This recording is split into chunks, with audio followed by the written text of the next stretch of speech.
Olá, jovens, tudo bem com vocês? Eu sou a professora Ana Paula e vocês estão no canal Se Acalme Jovem, um lugar onde todas as perguntas são respondidas. Ou nem sempre. Talvez a gente demore um pouquinho para responder, mas a ideia é que todas as perguntas fiquem com respostas. Na videoaula de hoje nós vamos tratar de um assunto muito interessante e eu particularmente gosto muito, que é a Revolução Inglesa de 1640. Eu tinha postado dias atrás lá no Forms de vocês que vocês me respondessem o que é revolução. Alguns ficaram em cima do muro, outros responderam. Bom, revolução significa mudar tudo. A revolução ela causa uma ruptura com tudo o que havia acontecido até então. Então, quando eu falo tudo, é tudo mesmo, pessoal. É a política, a economia, a cultura, o psicossocial e a mentalidade coletiva das pessoas, dos indivíduos que compõem essa sociedade, é mudada a partir do momento que se decreta uma revolução. A Revolução de 1640, ela foi muito importante porque ela rompeu com todos os aspectos da sociedade na Inglaterra. Lembrando que até então a Inglaterra era de economia feudal, ou seja, economia de subsistência.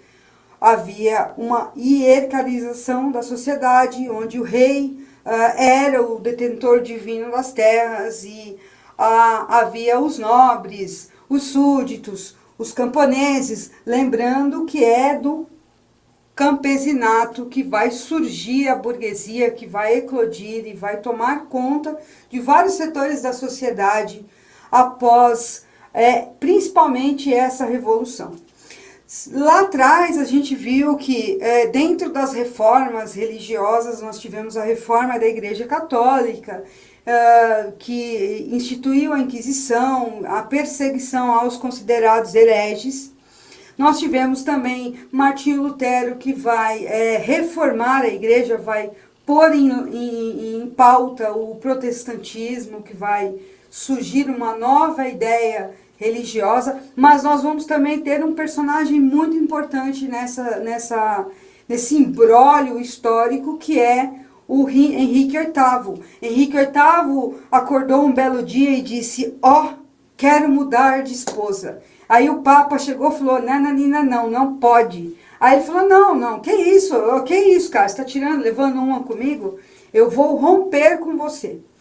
Essa ruptura vai fazer com que o Henrique VIII crie o anglicanismo.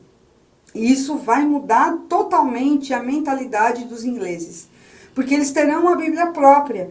Henrique VIII se torna ao mesmo tempo rei e chefe da igreja anglicana. Ele vai mandar traduzir a Bíblia para o inglês e a Bíblia será um material didático que todas as famílias irão usar. As velhas leituras ao redor da lareira vão ser importantes para que a mentalidade do povo inglês mude radicalmente. O reinado de Henrique VIII, vão haver uma disputa entre as casas, né? Nós teremos os Tudor, que vem da dinastia de Henrique VIII, e vamos ter os Stuart, que vem de uma outra designação, de uma outra casa. O que isso implica, professora? Muito, porque os Tudors vão continuar no poder depois que Henrique VIII morre e vão adotar o anglicanismo como religião oficial. Isso vai implicar muito na questão da terra, porque a terra no feudalismo era um dom divino do rei. O rei, a partir do momento que era escolhido por Deus, detinha toda a terra, ou seja, toda a produção. O Henrique VIII, quando ele corta esse laço com a Igreja Católica, ele vai determinar posicionamentos próprios. Então ele não vai mais cobrar impostos e vai começar a transformar a terra numa propriedade privada. Só a forma do Henrique VIII ela vai fazer com que os burgueses que até então vinham crescendo nos feudos se tornem donos de algumas terras, através daqueles cerceamentos que a gente já discutiu um tempo atrás. A terra vai deixando de ser um bem divino e vai começando a ser um bem privado. Na frase, até uma frase célebre do Rousseau, ele diz que o fim do mundo acontece quando um homem pega um pedaço de terra, o cerca e o chama de seu, não é mesmo?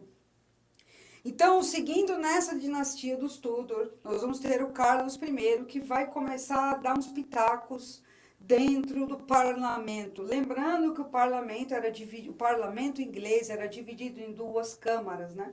A Câmara dos Lordes, que era aqueles mauricinhos engravatados que gostavam de puxar o saco do rei, né? Se o rei saísse nu, oh, majestade, como o senhor está lindo hoje, não é? Ou se ele saísse vestido de palhaço, o pessoal batia a palma, aquele bando de puxa-saco, aspone, né? Na verdade, é mais ou menos isso.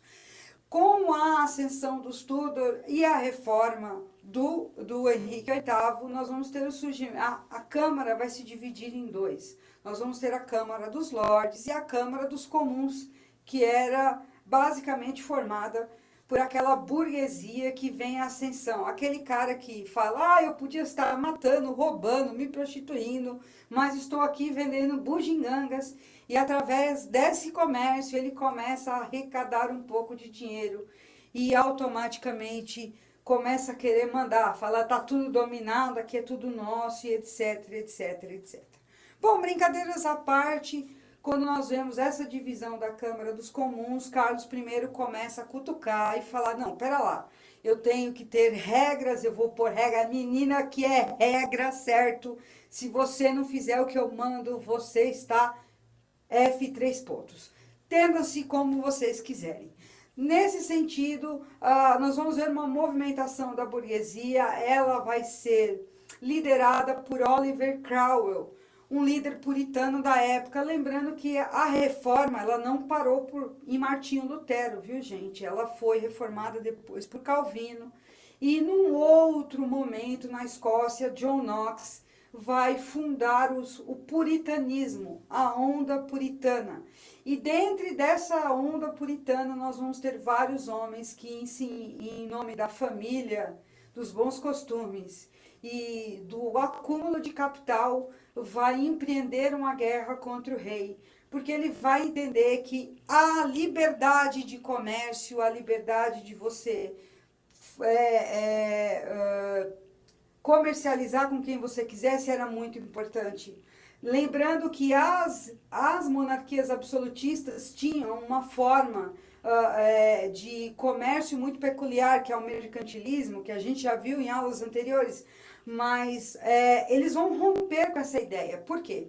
Porque havia já dentro desse espírito puritano, nós vamos ver a ascensão da ideia liberal de economia, ou seja, o Estado não vai interferir na economia. Eu fabrico a bugiganga, eu vendo para quem eu quiser e ninguém é obrigado a taxá-la ou coisa parecida. Só que Carlos I fala, não, pera lá, não é assim, a coisa não é bagunçada, vocês não podem mexer, não podem mexer nessa lei, não é? Ou seja, precisa que continue a coisa como está, e a burguesia vira e fala, não, aqui o bagulho é mais doido, você não pode lidar, não pode mandar no nosso comércio. Então, vai haver um conflito muito grande entre as duas câmaras. Inclusive, eu vou deixar a dica aqui na descrição de um livro, de um filme sensacional, que trata bem isso de uma forma muito interessante. Óbvio que tem uns erros históricos lá que vocês devem descartar, que é Morte ao Rei. Está disponível no YouTube, gratuito. É um filme que retrata bem esse movimento social, essa guerra civil inglesa. Só que, como eu disse, tem um erro histórico, que lá eles decapitam um Stuart e não um Tudor, ok? Bom, e aí a discussão vai gerar em torno da terra. Não, a terra é minha, não, eu aluguei, não, eu arrendei, não, porque eu quero comprar. E vai ser aquela confusão. E o Oliver Cromwell chega no cavalo montado, dando essa ideia do puritanismo, ou seja, a ideia de que o homem é livre, de que o homem pode comercializar com qualquer pessoa e que isso não deve ter interferência do rei. Resumindo, o rei perdeu a cabeça. Ele é decapitado e Oliver Cromwell é instituído protetor da Inglaterra, não é? Ele não chega a ser um presidente, há uma república tupiniquim que vai surgir aí na Inglaterra, que vai durar cerca de 9 anos, e que com a morte do Oliver Cromwell nós vamos ter a sucessão do filho dele, só que os Stuarts conseguem manobrar a corte, o parlamento, e trazer o Stuart, a monarquia de volta, só que vai haver um acordo em que a monarquia vai passar a ser parlamentarista, ou seja, ela vai ter que cumprir as normas impostas pelo parlamento, que, volto a repetir, é formado por 2 câmaras, e isso vai se estender até hoje. Hoje nós temos a Rainha Elizabeth, que é uma rainha, não é? Mas temos um primeiro-ministro, que é representante da burguesia. Então, burguesia e monarquia andam lado a lado, cada um leva o seu e tudo certo. O importante que vocês não podem perder de vista é que a Revolução Inglesa, ela rompeu com a ideia feudal, com a economia feudal e instituiu a economia capitalista. A economia que tem que se produzir e tem que se vender, tem que se haver mercado, tem que se haver aquele que consome e aquele que vai produzir.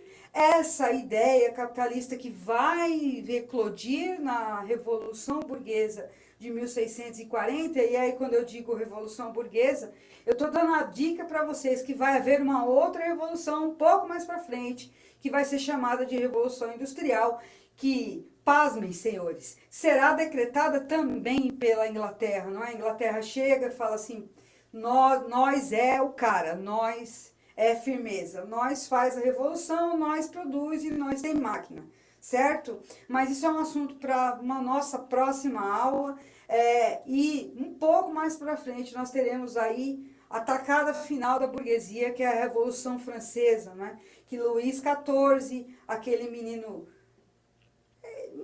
a gente não diz que ele era menino, não, mas a gente acha que era, né? Porque ele usava uma peruca estranha, mas tudo bem. Ele tinha aquela célebre frase, né? O Estado sou eu, e ele acaba tendo a dinastia dele decapitada pelos revolucionários franceses, mas isso é um papo para uma próxima aula. Se vocês ficaram com dúvida, deixem nos comentários, não deixem de curtir o canal da Tia Doida e nem se inscrever. Postei, saí correndo, fui!